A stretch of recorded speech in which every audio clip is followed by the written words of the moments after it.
거룩한 옷을 입고라는 말씀으로 말씀 같이 나누도록 하겠습니다. 선생님들 앞뒤 좌우로 인사하도록 하겠습니다. 사랑하고 축복합니다. 사랑하고 축복합니다. 말씀 전하도록 하겠습니다. 성도님들, 날씨가 점점 어떻습니까? 더워지고 있습니다. 앞으로 여름철 건강관리를 더 유념해야 되는 그런 시기가 왔습니다. 그런 측면에서 제가 한번 물어보겠습니다. 성도님들, 여름에 자주 하는 집안일이 무엇입니까? 늘 자주 하지만 특별히 여름철에 빨래를 좀 더 자주 하게 됩니다.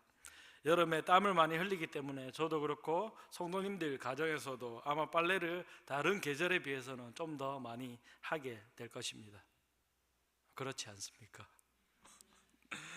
특히 아이 키우는 가정에서는 아이들이 하루 종일 밖에서 놀다 오면 옷이 금방 더러워져 있게 되는 것을 보게 됩니다. 그래서 더욱 빨래를 자주 하게 됩니다.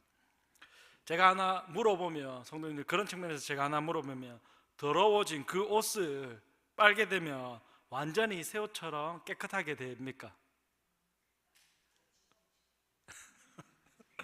헷갈리죠? 저도 이 말씀을 준비하면서 사실 요즘 세탁기가 잘 나와서 그냥 정말 새 옷처럼 뽀송뽀송하게 새롭게 잘 세탁되는데, 제가 의도한 것은 조금은 얼룩이 남아 있어야 되는데 라는 생각으로 말씀을 적다 보니까, 선생님, 제가 이런 질문을 하면 이게 완전 새 옷처럼 돼야 된다고 해야 되나, 얼룩이 좀 남아 있어야 된다라고 해야 되나, 그런 고민이 있었을 것 같습니다.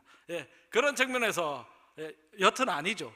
뭐냐면 옷을 빨게 되면 우리가 한번 입었던 옷은 이미 한번 더럽혀진 옷은 그 옷에 묻은 얼룩은 여전히 조금은 남아 있다라는 것입니다. 그래서 아무리 새롭게 좋은 세탁기로 빨래를 한다 하더라도 완전히 새 옷처럼 새하얗게 그렇게 되지는 않는다라는 것입니다. 그런 측면에서 오늘 말씀을 한번 보도록 하겠습니다. 오늘 읽은 스가랴 말씀은 이스라엘 민족이 바벨론에 의해서 완전히 멸망하고 포로로 잡혀갔다가, 제가 한 번씩 설교했던 것 같습니다. 몇 년 만에 돌아오게 됩니까? 70년 만에 다시 예루살렘으로 돌아오게 된 다음에, 그 다음에 스룹바벨과 느헤미야와 에스라에 의해서 성전을 재건하고, 그리고 이스라엘 민족을 영적으로 다시 세워갔던 그러한 시대의 이야기입니다. 그 중에 함께 돌아왔던 제사장, 선지자 가운데 또한 우리 구약 성경에 오늘 읽지 않았지만 학계라든지 오늘 읽고 있는 스가랴 선지자가 그들의 민족의 지도자들 중에 한 명이었다라는 것입니다. 그런 의미에서 오늘은 스가랴 선지자 시대의 이야기를 제가 하려고 합니다. 이때 돌아왔을 때, 이때 하나님께서는 스가랴 선지자를 통하여서 당시 대제사장이었던 여호수아에 관한 말씀을 하고 있습니다. 먼저 하나님은 스가랴 선지자를 통해서 바벨론 포로로 잡혀서 살다가 예루살렘으로 이스라엘로 다시 돌아온 그 이스라엘 백성들을 영적으로 신앙적으로 변화시킬 필요가 있었습니다. 그런 면에서 하나님은 먼저 이스라엘 나라의 영적인 일들을 담당하며 이스라엘 백성들을 하나님께로 인도했던 대제사장이었던 여호수아를 먼저 부르게 됩니다. 대제사장 여호수아는 모세의 후계자인 우리가 흔히 알고 있는 여호수아와는 다른 그냥 동명이인의 사람입니다. 먼저 하나님은 그러한 배경 지식을 가지고 보도록 하겠습니다.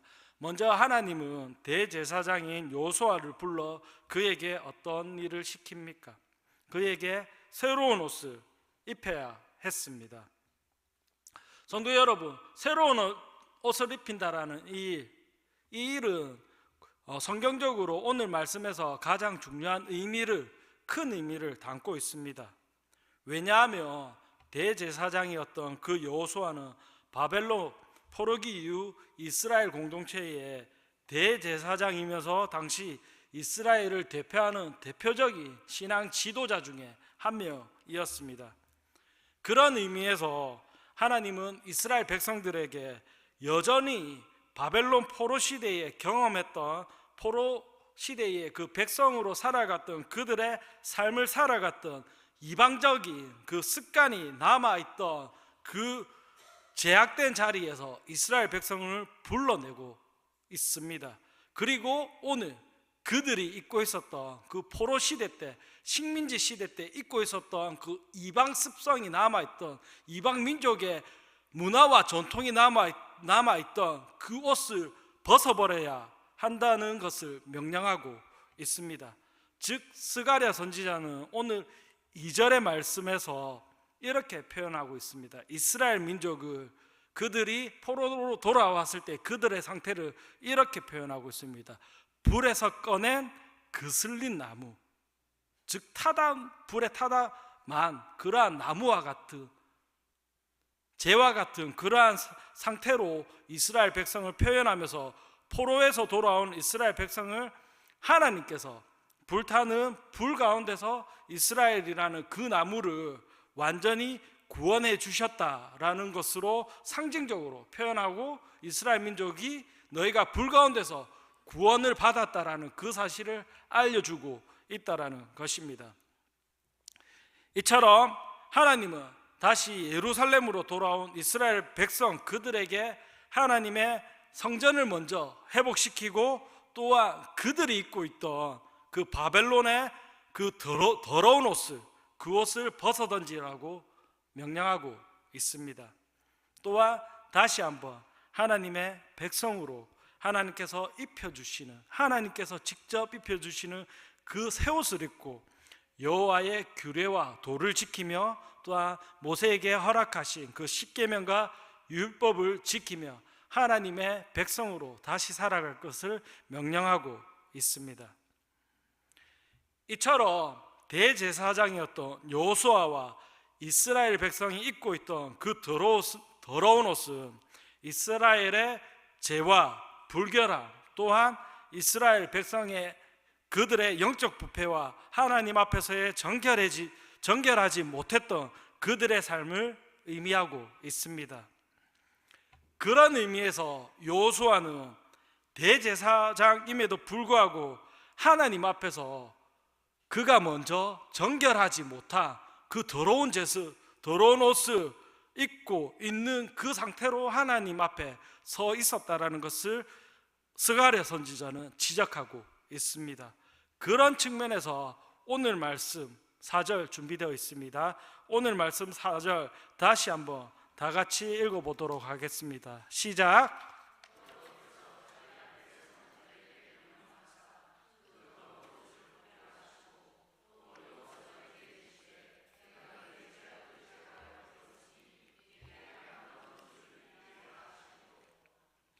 아멘. 네, 하나님은 먼저 대제사장인 여호수아의 때 묻은, 그리고 죄악으로 가득한 그 더러운 옷을 직접 벗겨주고 계십니다. 그리고 그 더러운 옷에 남아있던 세상의 죄악들을 씻어내고 난 다음에 아름다운 새로운 옷을 직접 지어서 새로이 입혀주고 있는 것입니다. 자, 하나님께서 이 말씀의 의미를 한번 생각해 보십시오. 우리 인류의 첫 번째 조상이 누구였습니까? 하나님이었죠. 그리고 그의 원죄의 그 재성을 가리기 위해서 하나님이 아담에게 무엇을 지어서 입혀주셨습니까? 나뭇잎으로 그의 죄의 근원이었던 그 부분을, 그 부분이라 하겠습니다. 그 부분을 가리어 주셨다라는 것입니다. 그런 측면에서 제가 대제사장이 입었던 그 의복에 어떤 옷이든지 단순히 그냥 옷이 아니라 대제사장들이 입었던 그 옷이 어떤 의미인지 한번 살펴보았습니다. 성도님들의 이해를 돕기 위해서 대제사장이 입던 그 의복이 만들어지는 과정이 출애굽기 28장을 통해서, 레위지파를 통해서 그 제사장의 의복에 관한 규례를 통해 자세히 기록되어 있습니다. 그래서 막 보면 엄청 멋있게 청실홍실 엄청 멋있게 이렇게 만들어지는 그 과정들을 우리가 볼 수 있습니다. 즉 그만큼 제사장이 입던 그러한 옷은 우리가 그냥 여름철에 편하게 입던 그런 면티와 같은 그냥 일반적인 옷과는 달리 하나님께서 누구를 통해서 아론과 그리고 레위지파 사람들을 위해서 직접 명령하여 지어주시고 만들어주시는 그러한 옷이라는 것입니다. 즉 여호와 하나님은 오늘 여호수아의 대제사장이었던 여호수아의 죄를 직접 제거해 주시고 그 대제사장의 옷을 만들어 주신 것처럼 아름다운 옷을 입혀주시는 이 장면은 당시 대제사장이었던 여호수아와 그리고 그 이스라엘 백성의 죄에 대한 해결을 나타내는 것이며, 또한 너희들은 이제 더 이상 죄인의 자리가 아닌 하나님의 은혜를 입은, 하나님을 통해 입은 정결한 새 옷을 입은 이스라엘 백성으로 새롭게 태어나는 그러한 상징적인 모습들을 보여주고 있다라는 것입니다. 그러한 측면에서 여호수아가 새 옷을 입는다, 정말 은혜 넘치고 감격적인 장면이 아닐 수 없다라는 것입니다. 그런 측면에서 제가 한번 물어보겠습니다. 오늘을 살아가고 있는 저와 여러분에게도 이러한 동일한 하나님이 입혀주시는 그러한 새 옷을 입고 살아가고 있습니까? 분명한 것은 이처럼 저와 여러분에게도 하나님께서는 동일한 하나님의 은혜가 있는 대제사장이 입었던 그러한 옷을 우리도 날마다 새로 입고 살아가고 있다는 그 사실을 기억해야 된다는 것입니다. 그러나 사실 저와 여러분들은 어떻습니까? 과거 하나님을 몰랐던, 그리고 예수 그리스도를 나의 주인으로 영접하지 않았던 우리는 과거의 옛사람은 어떻습니까? 우리의 과거의 옛사람은 그냥 더럽혀진 그 옷을 입고 살아가는 그러한 인생이었으며, 또한 죄의 얼룩이 완전히 빠지지 않은 그러한 옷을, 그 더러운 옷을 입고 살아가던 인생이었다라는 것입니다. 저만 그렇습니까? 아니죠. 우리 성도님들 저와 동일하게 그러한 더러운 옷을 입고 살아갔다라는 것입니다. 그렇기 때문에 어떻습니까? 우리는 이러한 옷을 입고 살아가는 우리는 날마다 범죄하고 다시 하나님 앞에서 결단하지만 죄의 유혹에 넘어지고 또한 그러한 인생을 살아가는 인생이라는 것입니다. 이처럼 우리는 매일 아침 집을 나설 때마다 결단하며, 그리고 새로이 깨끗하게 세탁된 그 옷을 입고 오늘 하루도 살아가겠다고 하나님께 다짐하지만, 또한 우리는 그러한 옷을 입고 매일 그 옷을 죄로 더럽히며 살아가는 연약하고 불쌍한 인생이라는 것입니다. 즉 제가 앞서 얘기한 대로 우리가 옷을 빨며 완전히 깨끗해지지 않고 옷에 얼룩이 조금은 남아있듯이 우리 몸속에 죄의 근원이, 원죄의 그 근원이 남아있기 때문에 우리는 이러한 반복적인 죄를 짓고 살아갈 수밖에 없는 인생이라는 것입니다. 그래서 이러한 찬양도 있지 않습니까? 제가 부르지는 않겠습니다. 주여 우린 연약합니다. 그래서 우리는 실수합니다. 그래서 오늘 하루도 넘어지며 삽니다. 그래서 우리는 날마다 어떻게 주의 뜻을 구하며 살아가야 되는 인생이라는 그 연약함을, 우리 인생의 연약함을 노래하는, 우리의 연약함을 찬양하는 그런 찬양도 있다라는 것입니다. 그러한 측면에서 오늘 말씀을 통해 스가랴 선지자가 말씀하시기를, 이제는 우리의 인생의 주권이, 우리의 인생의 결정권이 우리에게 있지 않다라는 것을 말해주고 있습니다. 즉 예수 그리스도를 우리의 구조로 영접하는 우리의 인생은 오늘의 말씀의 대제사장 여호수아에게 하신 것처럼 하나님께서 직접 우리의 죄악을 벗기시고 거룩하고 흠이 없는 그 새로운 옷을, 그 거룩한 새 옷을 오늘 하루도 입혀주고 있다라는 것입니다. 즉 하나님께서 하신 이 일의 의미는 단지 우리의 신앙적인 결단과 의지로 예수를 믿어서가 아니라 우리의 인생을 통해서 하나님께서 직접 우리의 삶에 직접적으로 개입하셔서 하나님께서 결단하심으로 인해서 우리의 인생이 달라졌다라는 것을 말하고 있습니다. 즉 우리의 노력과 공로가 아니라 하나님께서 직접 우리에게 행해 주셨다라는 그 사실을 우리는 언제나 기억해야 된다라는 것입니다. 그런 측면에서 제가 다시 한번 말하지만 오늘 성경 말씀 2절 끝부분에서 불에서 그슬린 나무라는 표현을 통해서 하나님께서 택하신 이스라엘 백성이 비록 죄에 빠져서 바벨론 포로로 잡혀가서 하나님을 징계를 받게 되었지만 하나님이 다시 그들을 택하여 주시고 구원해 주시고 그리고 그들에게 새 옷을 입혀 주셨다라는 그러한 사실이 오늘 우리에게도 동일한 은혜의 역사로 은혜의 사건으로 동일하게 임하고 있다라는 그 사실을 스가랴 선지자는 오늘 우리에게 말해주고 있습니다.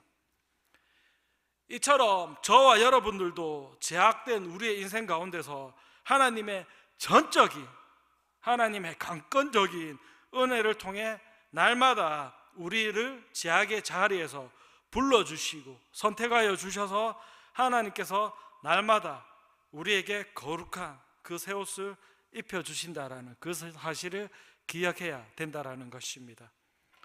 또한 어떻습니까? 스가랴 선지자는 오늘 5절의 말씀을 통해서 옷뿐만 아닙니다. 하나님께서 대제사장이었던 요수아에게 새로운 옷을 입혀주시면서 동시에 그 머리에 어떤 간을? 정결한 간을 씌워주고 있다라는 것입니다. 이는 여호수아의 그 대제사장 직분이 하나님 앞에서 회복되고 그의 죄가 완전히 제거되어서 하나님 앞에서 다시 거룩한 삶을 살아가게 되었다라는 그 상징적인 의미를 표현해주고 있습니다. 그런 측면에서 우리에게도 동일한 은혜가 오늘 임하고 있다는 것입니다. 거룩한 새 옷을 입고 하나님께서 주시는 그 새로운 간을 쓰고 우리는 이 땅을 살아가는 새로운 피조물이 되었다라는 것을 의미하고 있습니다. 이 말씀의 의미는 하나님께서 단순히 요수아를 대제사장으로서의 지위를 회복시켜주는 것을 넘어서서 70년 동안 바벨론 포로 생활에서 하나님께 드려지지 않았던 그 제사가 대제사장을 통해서 회복되고 있다는 것을 선포하고 있습니다. 즉 하나님께서 요수아를 통해서 그의 머리에 정결한 간을 씌우시고 새로운 거룩한 옷을 입혀주시고 새로이 하나님께 나아가 그 옷으로 그 정결한 간을 쓰고 하나님께 예배 드렸던 그러한 삶을 다시 살아가라고, 그러한 삶을 다시 이어가라고 명령하고 있다라는 것입니다. 그런 측면에서 우리 역시 새로운 옷을 입고 새로운 간을 싣고 하나님 앞에 날마다 우리의 삶이, 우리의 예배가 새로워져야 된다라는 것을 저는 말하고 있습니다. 사랑하는 성도 여러분, 구약시대에 하나님께 제사를 드리던 대제사장은 하나님 앞에 나아갈 때 가장 거룩하고 정결한 옷을 입어야 했습니다.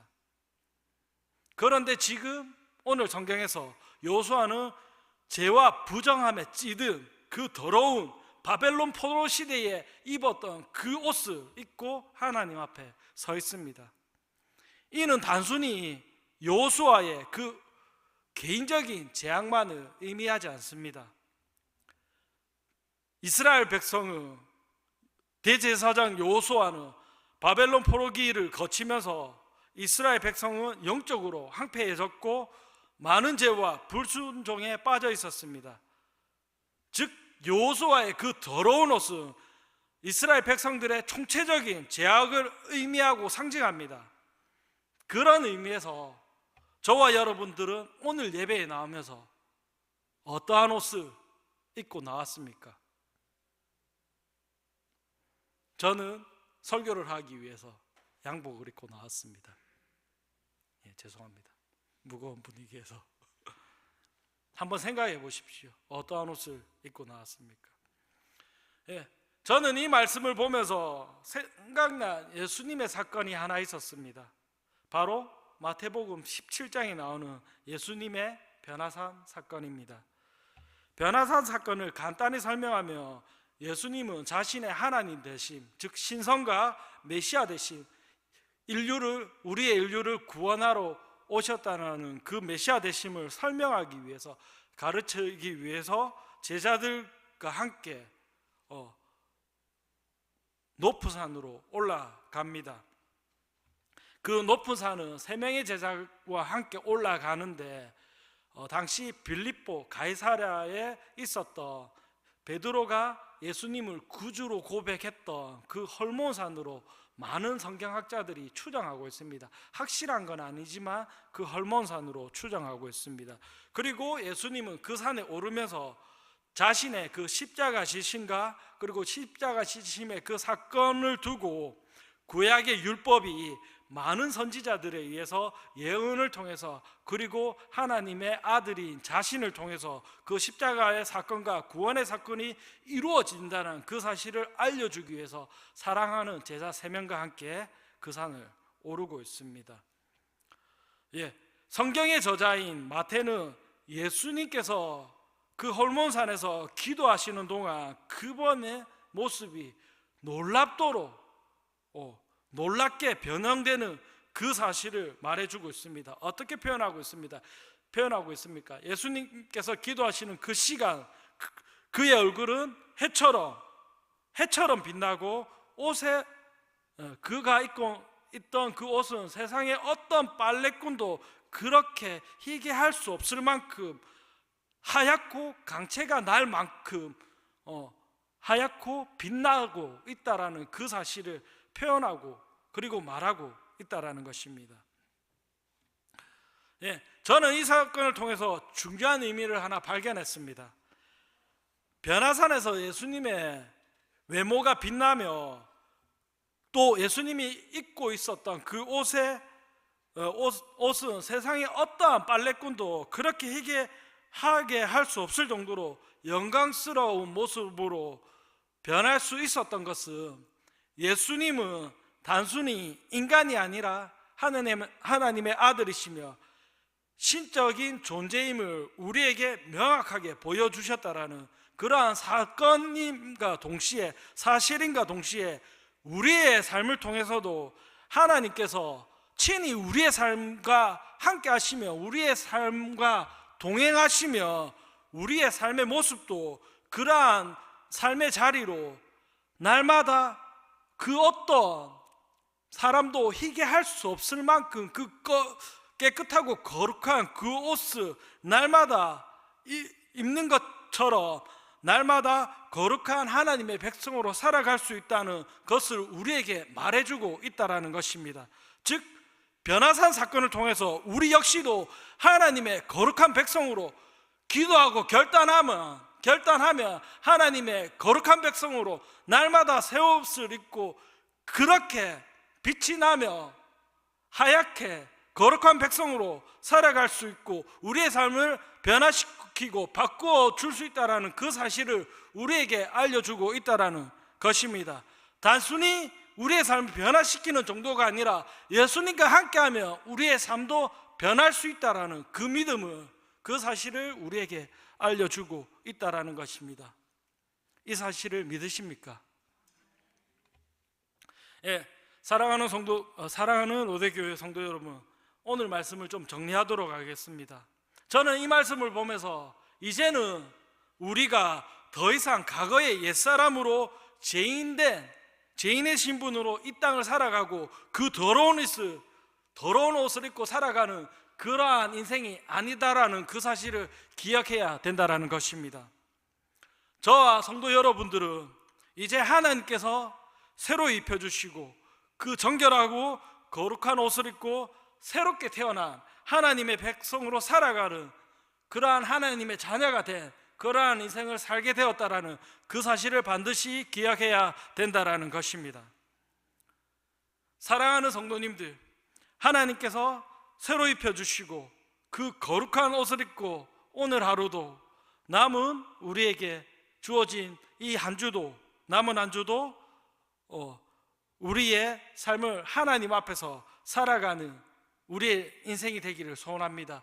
또한 그러한 삶이 어떠한 삶인지, 하나님 앞에서 내가 어떻게 하며 그 거룩한 백성으로 하나님께서 주시는 새 옷을 입고 어떻게 살아가야 될지 치열하게 고민하는 저와 성도 여러분들이 되기를 소원합니다.